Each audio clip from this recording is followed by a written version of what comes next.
Hello everyone, welcome to Innistrad Crimson Vow Spoilers Day 7. I think we're about over 60% done with the spoilers and there are a lot of cards spoiled today, so let's quickly jump into our first card here. First card, Graf Reaver. 2/3/3 zombie warrior. Exploit. When this creature enters the battlefield, you may sacrifice a creature. When this exploits a creature, destroy target planeswalker. At the beginning of your upkeep, it deals 1 damage to you. So, 2/3/3. That's already really good stats. And it can also destroy a planeswalker of your choice. Amazing card to start off today. Wow, what a creature. 2/3/3. So the stats are great. Being able to kill a planeswalker for 2 is also great, which is attached to a creature. Since you can just exploit itself, you don't even have to have a creature on the board to kill planeswalkers if you don't have any creatures. So in standard there are Ren and 7, 4 mana Teferi, and now there's 4 mana Sorin and 3 mana Chandra that's coming out. So I guess standard will be filled with some playable planeswalkers. This is a good option to be played in the main deck, possibly. In historic, there's not really that many planeswalkers running around, aside from the 5 mana Teferi and sometimes as a sideboard card. Red decks like to bring out 2 copies of Chandra. It's important to note that zombies probably don't have any ways to gain life. So you should be careful of your life total because it does deal you 1 damage every single turn. Yeah, it's a really good card. Next card, Optimistic Initiate. 1 mana 1/2 human warlock. With training, 3 mana, remove 2 +1/+1 counter from among creatures you control. Destroy target artifact or enchantment. Oh my god, we just keep getting good cards. 1 mana 1/2, not a bad stats for a 1 mana. This is a really welcome addition because humans are lacking that 1-drop at the moment, and this definitely will go into my humans deck in standard and historic. You play this on turn 1, and if you play Thalia the following turn, and on the following turn you can attack with both Thalia and this, training this to become a 2/3. And because we're getting Thalia, this can work on both standard and historic. On top of that, it can destroy Chariot in standard, which is icing on the cake. And not to mention, you're not removing 2 counters from this particular creature either. It can be something from something else. So if you play Luminar Gasprin, giving counters to everything else, then you can just remove the counters from other creatures. So this is really flexible. Obviously with Adeline, you can train whenever you want since the stats grow with the amount of creatures that you have. Really solid 1-drop that humans lack. So this is a really good addition to the deck. Next card, Faithbound Judge. 3 mana 4/4 Spirit Soldier with Defender. Ugh. Flying and Vigilance. At the beginning of your upkeep, if it has 2 or fewer judgment counters on it, put a judgment counter on itself. As long as Faithbound Judge has 3 or more judgment counters on it, it can attack as though it didn't have a defender. And you can pay 7 mana for Disturb cost if it's in the graveyard. Okay, Sinner's Judgment. As an Aura Curse, enchant player, at the beginning of your upkeep, put a judgment counter on Sinner's Judgment. Then if there are 3 or more judgment counters on it, enchanted player loses the game. So this is like Approach of the Sun, which is both 7 mana to cast it, and in this case you have to pay 7 mana for the Disturb cost to win in few turns later. This time around, much worse because you give your opponents chance to answer this card, since this is an enchantment compared to Approach of the Second Sun is something in your opponent's deck, which is a lot harder to interact with. So, but on the upside, it is a 3 mana 4/4 defender, so it makes attacking a lot harder. So decent card for standard, but probably won't see in historic. Next card, Glorious Sunrise. 5 mana enchantment. At the beginning of the combat on your turn, choose 1. Creatures you control gain +1/+1 and trample.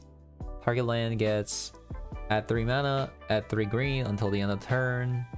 Draw a card. If you control a creature with power 3 or greater, you gain 3 life. So you can only choose one. So at first I thought this was bad, but looking at it closely, might actually be playable, even though it's a 5 mana do nothing at times. Just because this is a permanent and it's also in green. So in standard, you can storm the festival into this card. And also this is not a legendary enchantment, so you can have multiple copies of this on the battlefield. Also, if you have 6 mana, you can actually play this card. And then you target the land for 3 mana with this. And then you can also play a 3 mana creature. Definitely something for a ramp deck. Next card. Hiveheart Shaman. 4 mana 3/5. Human Shaman. Whenever this attacks, you may search your library for a basic land card that doesn't share a land type with any land you control. Put it onto the battlefield, then shuffle. 6 mana. Create a 1/1 green insect creature token. Put X +1/+1 counters on it, where X is the number of basic land types among lands you control. Activate only as a sorcery. And the worst rare card goes to this 4 mana card that has the tagged ramp. Yikes. Not only that, it's a conditional ramp. Oh my god. What if you also draw those basic lands? You probably don't want that many basic lands in the first place in a deck like this. But so if you ever have a forest on the battlefield, you can't fetch a forest. Dear god. Next card. I'm not reading it wrong, right? You may search your library for a basic land card that doesn't share a land type with any land you control. Okay, this card's... Okay, let's next card. Eruth, Tormented Prophet. 3 mana 2/4, human wizard. As a legendary creature, if you draw a card, exile the top 2 cards of your library instead.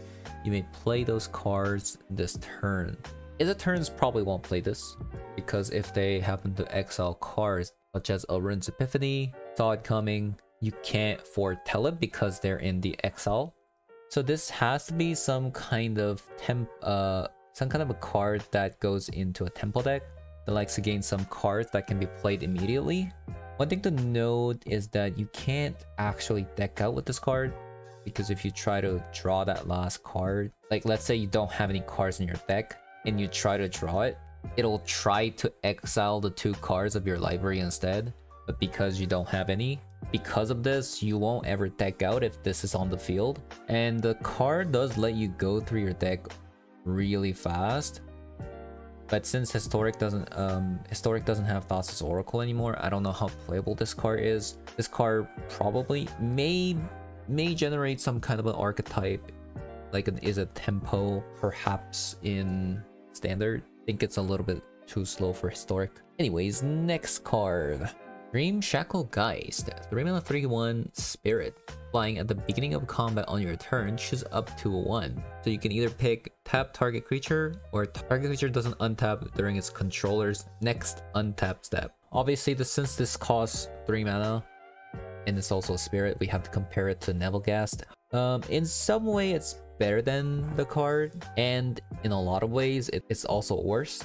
Nebelgast Herald is a historic card. I don't know how playable spirits are going to be in standard, but because spirit decks don't really exist in standard, I'm just comparing it to a historic deck at the moment. The Nebelgast Herald can tap down multiple creatures per turn, which can even happen during your opponent's step. But this can also bind the target from never being able to attack, such as Core Spirit Dancer, if it's tapped. But enchantment decks do play Sentinel's Eyes. You hardly see those creatures tapped anyways.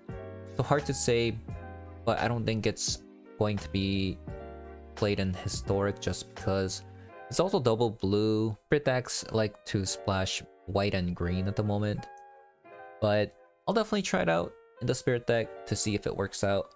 Next card, Mirrorhall Mimic. 4 mana 0/0 Spirit.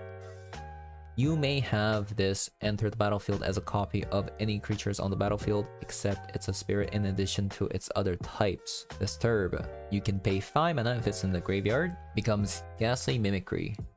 Enchantment Aura. Enchant creature. At the beginning of your upkeep, create a token that's a copy of enchanted creature, except it's a spirit in addition to its other type. So what's sweet about this is that it's even cost, as in odd or even.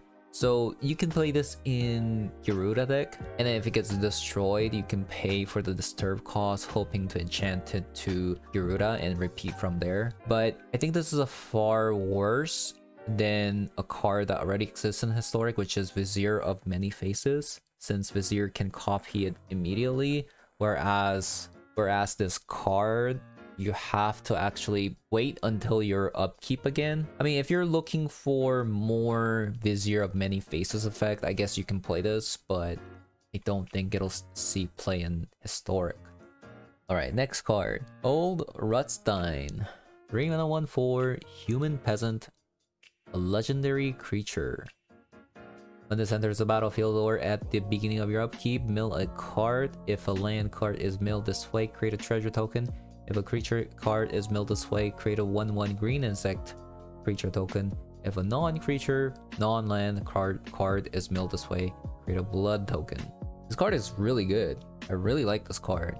So this is an awesome card for decks that are looking to mill your own deck. So the turn you play this, you can mill a card. Every time it's your turn on your upkeep, it mills a card. And depending on what you mill, it generates value. And on top of that, if your deck can take advantage of the fact that it's milling, so if you play cards that would benefit from this, it would be like something like a Death Bonus Sprout and Willow Geist in Standard and Historic. Also got Lord and Savior Narcomoeba in Historic, along with Creeping Chill to combo alongside with them. So pretty good card. I like it. And that about wraps it up for today's spoilers of Innistrad Crimson Vow, and I just want to say something. Where in the heck are my vampires? I thought the title of this set was called Crimson Vow, not Hollow Vow or Dredge Vow, or Spirits and Zombies. I've seen so many good spirits in zombies and not enough vampires.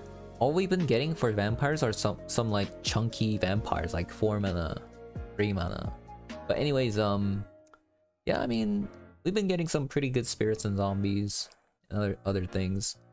Really excited to try out spirits in Historic, and the new trading humans are looking really good in both Standard and Historic. Definitely will try that out as well. But anyways, as always, if you liked the video, leave a comment and a like. If you haven't subscribed, I'd appreciate if you did, and I'll see you all tomorrow for another Crimson Vow spoilers review.